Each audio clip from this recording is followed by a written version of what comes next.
Simon ng Marilao, Bulacan, si Ma'am Delia Rosario, Zay, X, C. Aba, matapang pala si Akla. Pareho ng terminology ni Inday. Andiyan din si Dan Villaseñor.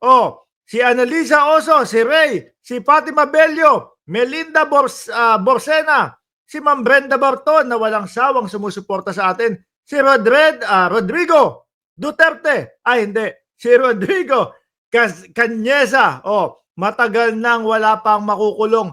Paano na matagal na wala pang nakukulong. Paano maniniwala kung may batas tayo? Puro balita. Naku, ganyan din yung kay Duterte dati tsaka kay Buloy. Diba, nainip yung mga DDS.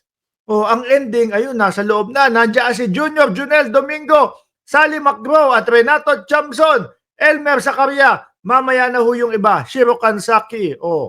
At si Patrick Joaquin at si Tamura. Nandiyan na. Game na ho, mga kababayan. Umpisahan ho muna natin doon sa party list. Paiyakin muna natin yung mga DDS agad. Dumito muna tayo sa mga party list, mga bossing. Ayun Ay, hindi yan. Alisin ko to. Ayan. Diba? Dumito muna ho tayo, mga bossing, sa party list. Ayan. Sabi po dito sa balita, mga bossing ng GMA. Ayan. Ang party list daw po ng mga makakakuha ng 3 upuan. Unang-una po, yung akbayan ni Attorney Chel Jokno. Mga bossing, ayan po, akbayan. Umabot po ng 2,000. Umabot po ng 2,200,000 yung bumoto po sa akbayan party list. Kaya po, sila yung nanguna. Nung mga nakaraang eleksyon noong 2022, Axis ang nauna at pinangalawahan po ng One Rider Party List. Ngayon po, ito, party list with 3 seats, akbayan yung nangunguna, 3. Biruin mo yan 2.2 million, mahigit yung kanilang naging boto. 3 lang ang upuan. si Diwata. Pang-apat na yun, di ba? Nominee doon sa vendors party list, pang-apat na nominee. Ilang kailangan maging ilang milyon ang kailangan maging boto para do kay Diwata para maging congressman? 5 milyon? Di ba? Ang sumunod po, mga bossing diyan, ay dapat po yung Duterte Youth, no? Yung Duterte Youth Party List, mga bossing. Kaso nga ho, pansamantalang hindi muna sila pwedeng iproklama. Hindi daw po pwede kasi tinitingnan kung may violation, kung may nagawa silang mali, iniimbestigahan po, mga kababayan. Kaya, stop muna yung proclamation sa kanila. At tinitingnan dito, mga kababayan, kung maaaring ma-disqualify pa. Sumunod, mga boss, si Pamo sir, nako, ito, iinit ang ulo ni Inday Sara Duterte, yung tingog party list ho, mga kababayan. Yan po ay pinangungunahan ni House Speaker Martin Romualdez. Ayaw na ayaw niya dyan no?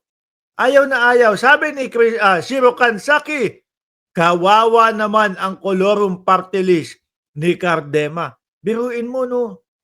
Talo na silang mag-asawa daw, mga kababayan, tapos pati yung party list naka-hold pa. Imagine nyo ho. Mga antatanda na ho nun, tapos Duterte Youth. Parang wala naman pong ginagawa sa mga kabataan, mga bossing. Di ba? Matatanda na Duterte Youth pa. Anyway, tuloy natin. Yung mga nakakuha naman daw po ng 2 na upuan, na andyan po yung 4-piece at yung ACT-CIS ng Tulpo, mga bossing. Sumunod, ako Bicol. Wala pa akong nakikitang pro Duterte dito Yun sana yung number 2. Di ba? Yung Duterte Youth Party List. Kaya lang, naka-hold, mga kababayan. Top 1, top 3, tingog, tapos sinundan ng 4-piece. ACT-CIS, ako Bicol, tagdadalawa, mga bossing. Wala pa ako nakikita dito na Duterte Youth, no? Na mga maka-Duterte na party list. O, sumunod dito, mga bossing, Uswag Ilonggo, Solid North, tag-iisa naman ho ito, mga kababayan. Party list with one seat, Uswag Ilonggo, Co-op Natco, ako Bisaya, Solid North, Trabaho Party List. May naalala ko nagpo-promote na vlogger niyan. Pinoy Worker, Sibak, Malasakit at Bayanihan, Agap Senior Citizen, Asenso, at Agimat, ayan, PPP, Panday, Bayanihan, Alona, One Rider, Pasok, no, may isang upuan. Yung kay Diwata, wala ho, mga kababayan. Walang nakuha. Yung vendors party list, kahit biruin mo sila pa yung unang-una na mangampanya. Oh, di ba? Sila yung talagang nandoon. Wala akong nakikitang Ibig sabihin nun nito, mga kababayan, mukhang minorya pa din sila pagdating po sa Kongreso, no? Mahina pa din po sila pagdating sa Kongreso. Sabi ni Shiro Kansaki, may anomalya kasi ang vendors party list. Oh, wala. Kahit kasi ang taong bayan ngayon, mga bossing, alam na nahuli na yan. No?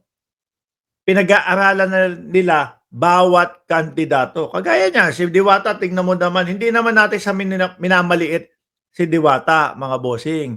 Di po ba? Pero nakita mo naman, masyadong mabilis Tapos biglang takbo ng congressman.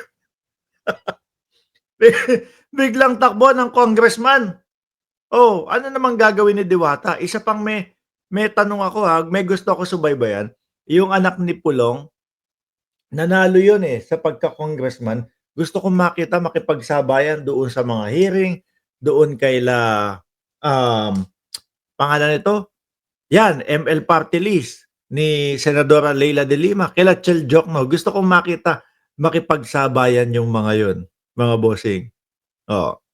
'Di ba? Gaya si Roque. Naku, excited kayong pag-usapan yung kay Roque Mamaya ng onte, dumito muna tayo. Tapos bawal na daw ho, mga boss chief amo sir, yung mga party list na ipapangalan daw po doon sa mga AKAP, doon sa mga ayuda party list, mga bossing. O yan, sabi ni Shiro Kansaki, si Rigo, oo, yung Congressman Duterte, no? Dalawa na sila diyan. Tapos kayo, mga kababayan, tanong ko lang kayo, agree po ba kayo doon sa isinusulong ni Inday Sara Duterte na yung kanya daw pong kapatid na si Paulo Duterte ay tumakbo, no? Para sa pagka House Speaker sa Kongreso. I-komento nyo na lang diyan kung ano ang inyong masasabi doon. Oh.